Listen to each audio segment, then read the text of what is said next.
Initiating the Thai yoga stretch session, spend 2 to 3 minutes preparing the client for an optimal experience. Begin by gently shaking the legs up and down, giving the client a feeling of trust with your handling.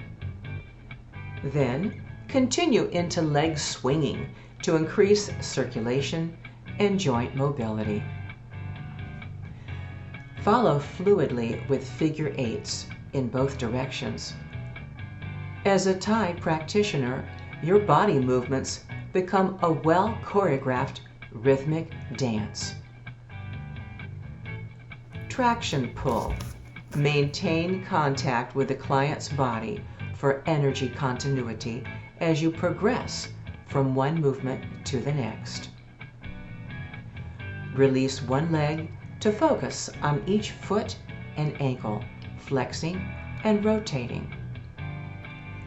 This short warm-up sets the mood for the client to feel at ease, comforted, and trusting with the very first practice. There are no sudden movements, just easy transitions from one move to another.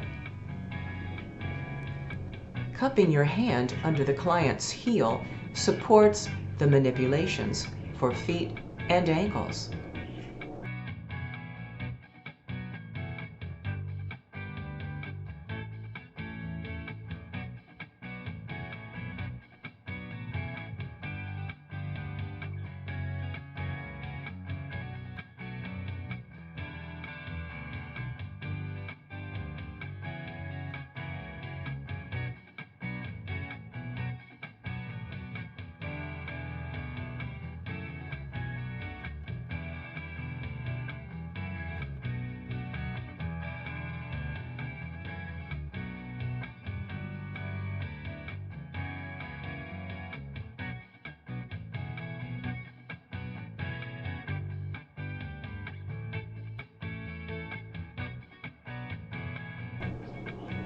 Finishing with leg traction. And that's it. We're ready to begin the movements now.